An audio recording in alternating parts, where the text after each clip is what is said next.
الرحمن الرحیم۔ السلام علیکم ڈیئر اسٹوڈنٹ، میرا نام فضا ریاض ہے اور آج کا جو ہمارا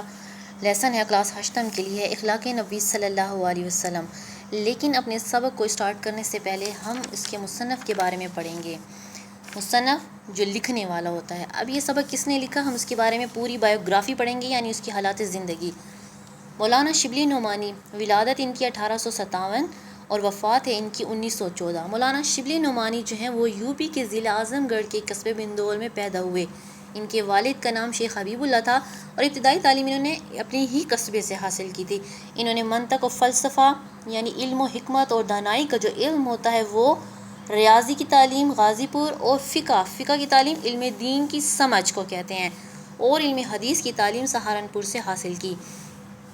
مولانا شبلی نعمانی سر سید احمد خان کے قائم کیے ہوئے مسلم علی گڑھ کالج جو کہ بہت مشہور کالج ہے ہندوستان میں، وہاں پر بطور پروفیسر تدریسی خدمات سر انجام دی اور تقریباً یہ اس ادارے سے 15 سال تک منسلک رہے۔ 1882 میں پروفیسر آرنلڈ کے ساتھ اسلامی ممالک کا دورہ کیا۔ پروفیسر آرنلڈ کے ساتھ جو تھے وہ شبلی کے بہت اچھے تعلقات تھے اور یہی وہ پروفیسر ہیں جن سے انہوں نے فرانسیسی زبان بھی سیکھی۔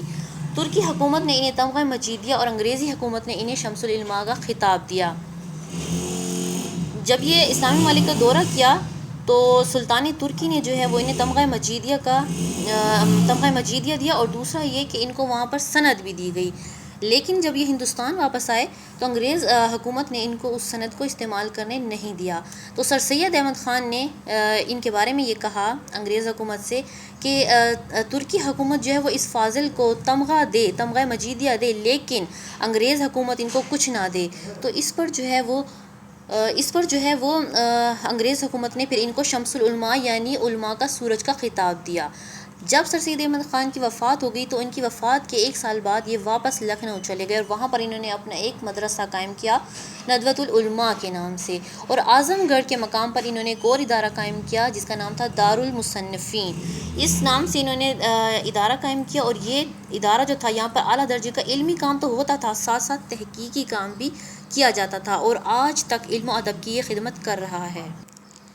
اس کے علاوہ مولانا شبلی کی جو خدمات ہیں وہ یہ کہ انہوں نے تاریخی سوانح عمریوں کے ذریعے مسلمانوں کو ان کی سنہری ماضی کی یاد دلائی ہے۔ یعنی ان کا جو مین مقصد تھا وہ یہ کہ انہوں نے مختلف جو ہمارے جتنے بھی صحابہ کرام گزرے ہیں یا ہمارے مسلمانوں کی جتنی بھی اعلیٰ شخصیات گزری ہیں جو بہادر رہ چکے ہیں اپنے دور میں اور انہوں نے حکومت کی ہے، ان کے بارے میں ان کی سوانح عمری یعنی ان کی زندگی کے تمام حالات کو مسلمانوں کے سامنے اجاگر کیا تاکہ آنے والی نسل جو ہے وہ اپنے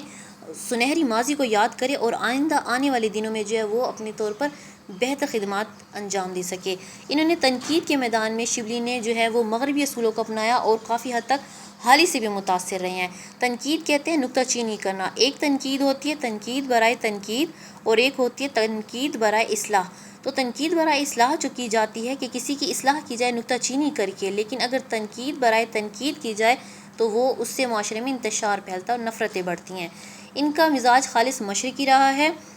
اور اس کے علاوہ جو ہے ان کا شمار سر سید احمد خان کے رفقا یعنی سر سید احمد خان کے جو قریبی دوست رہ چکے ہیں ان میں اور اردو نثر کی عناصر خمسہ میں ہوتا ہے، یعنی وہ اردو نثر میں 5 وہ پرسنالٹی وہ شخصیات جنہوں نے اردو ادب میں اہم خدمات سر انجام دیں، ان میں سے سر سید احمد خان،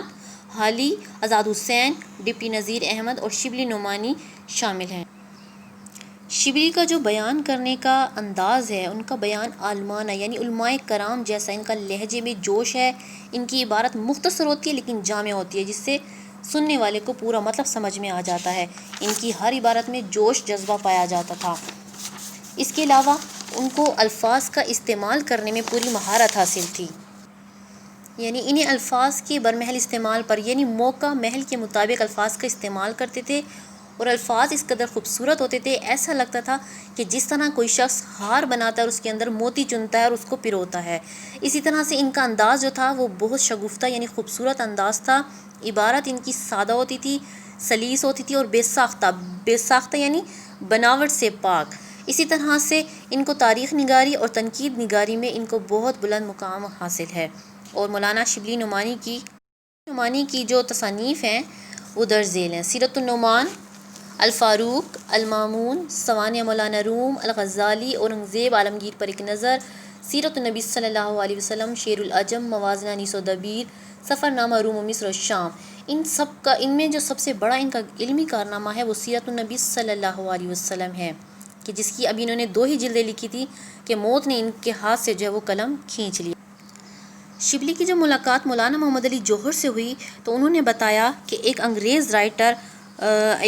رائٹر جو ہیں مارگو لیوتھ جو ہیں، انہوں نے ایک کتاب لکھی ہے جس میں انہوں نے آپ صلی اللہ علیہ وسلم کی ذات مبارک کے بارے میں لکھا ہے، اور انہوں نے آپ صلی اللہ علیہ وسلم کی ذات کے بارے میں کچھ اعتراضات بھی کیے ہیں۔ تو مولانا جوہر کے کہنے پر جو ہے وہ شبلی نعمانی نے سیرت النبی کی